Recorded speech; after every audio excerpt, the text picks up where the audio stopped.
Well, hello and welcome back to the Tao Manifesting Tarot, as far as I know, only tarot reading that focuses exclusively and entirely on your ability to manifest.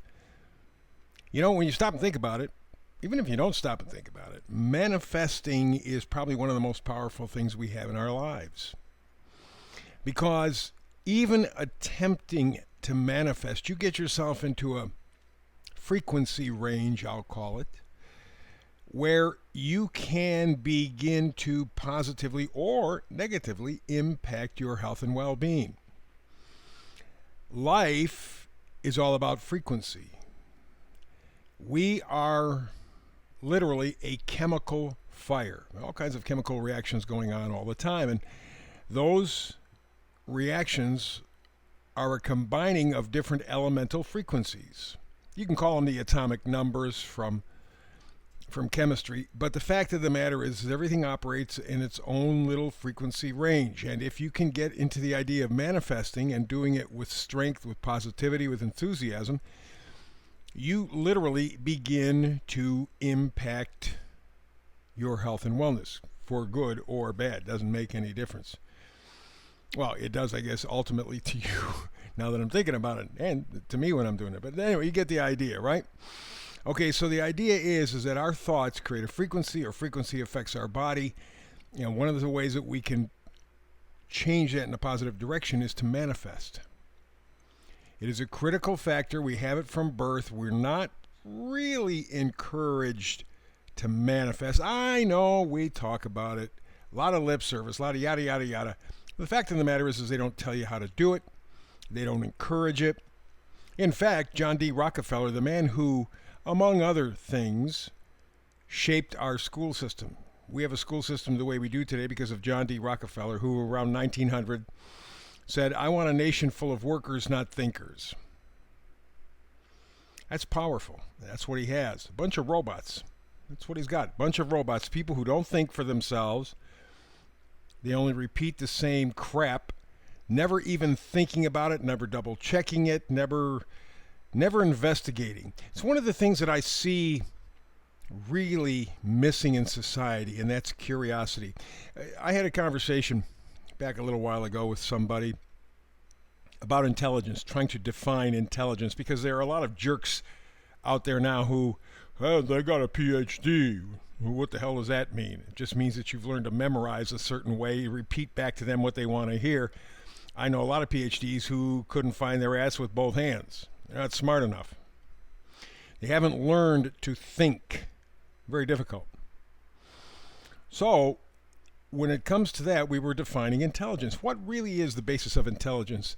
And I came up with something that I'm staying with, and every time I think about it, I like it better and better. The key ingredient to intelligence: curiosity.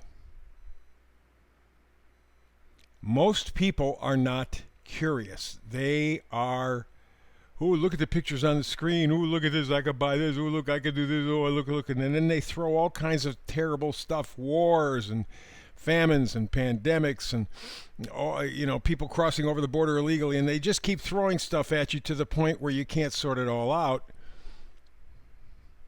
And you're not curious enough to try to sort it all out. So the intelligence quotient just keeps dropping and dropping. We get dumber and dumber. And in fact, there are good studies over the past 30 years that have indicated exactly that.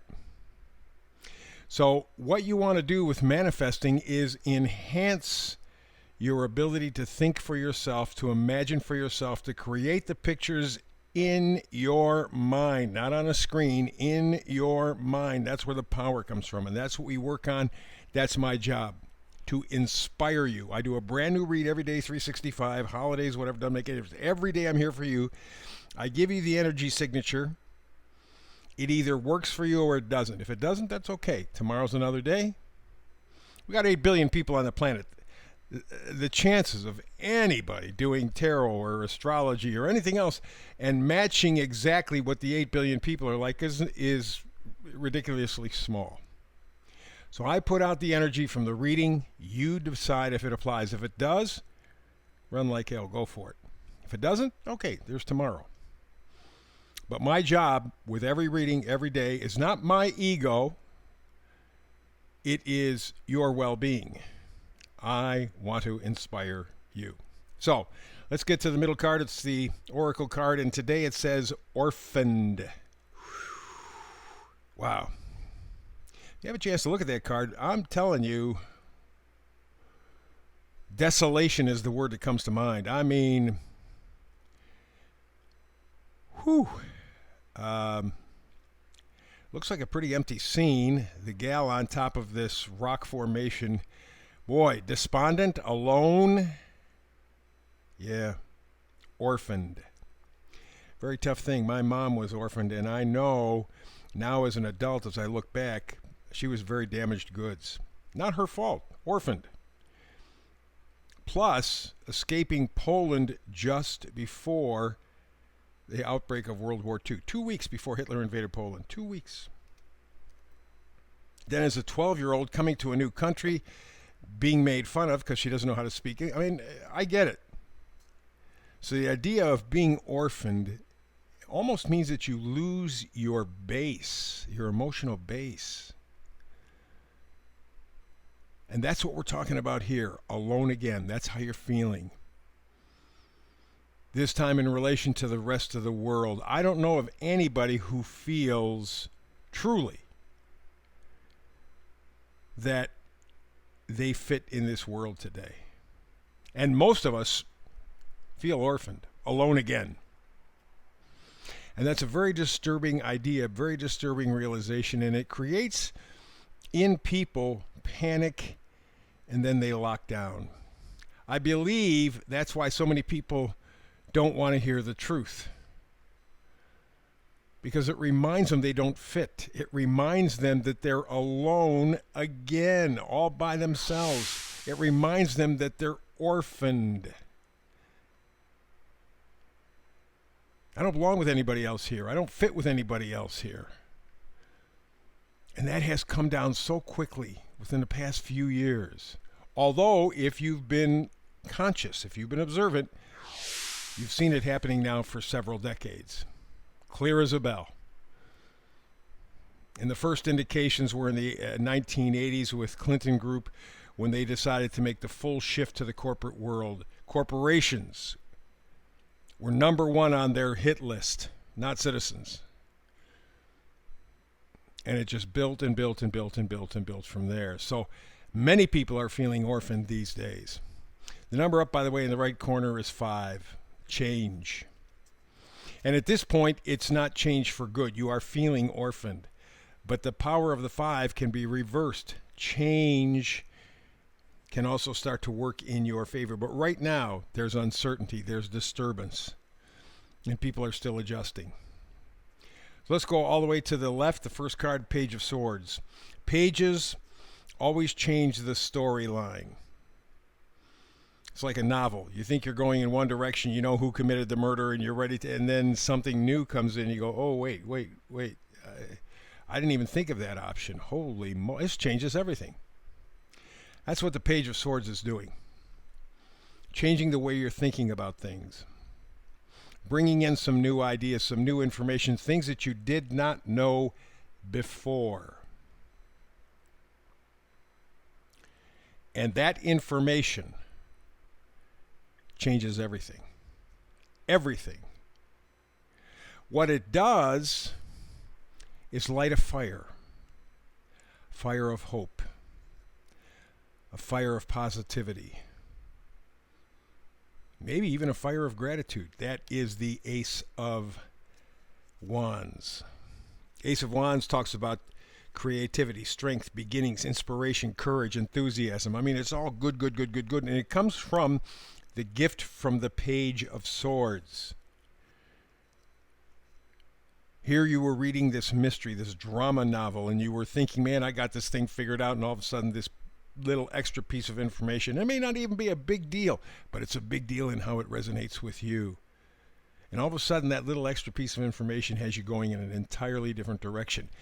But with that realization, you can do it with enthusiasm, positivity. You can go, man, maybe I can reconnect.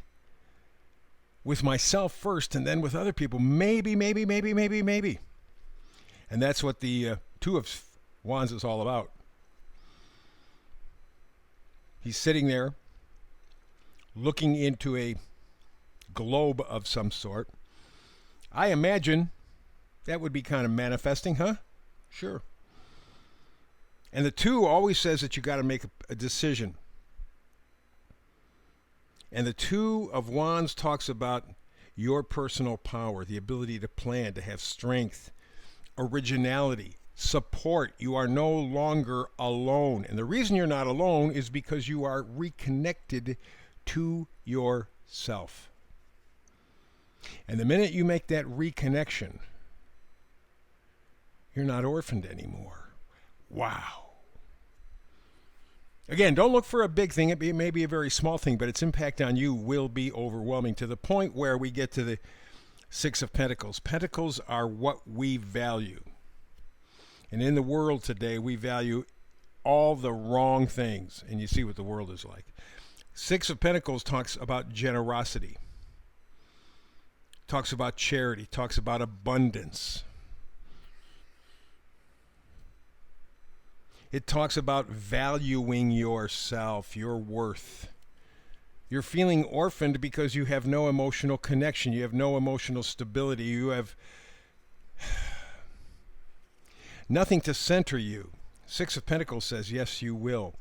When you do that Two of Swords, you get a little piece of information that gets you excited, gets you enthused, gets you looking into the future in a positive way, in a way where you are connected to yourself. That's super valuable because we have so much crap, and that's the only word I can use. Well, not the only word, but you get the idea. We have so much garbage thrown at us all day long, and it's only done that way to confuse us.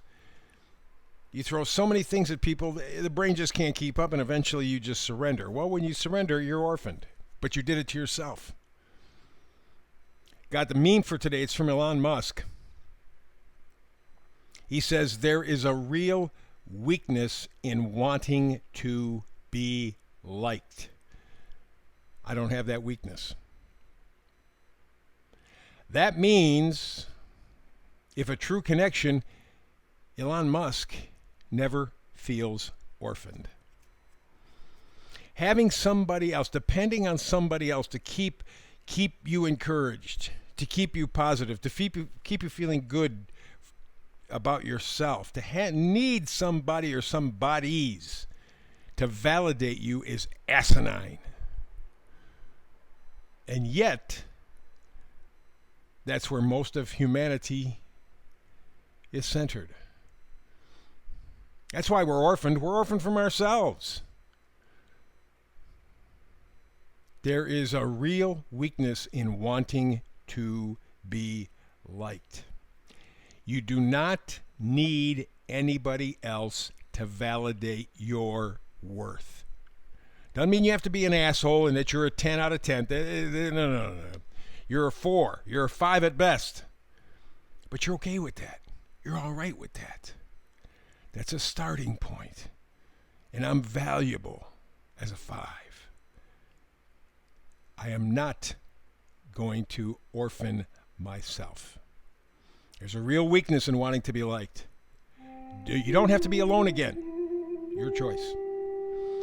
That's the reading for today. Back again tomorrow with the Tao Tarot Manifested reading. Between now and the next time we get together, peace and blessings.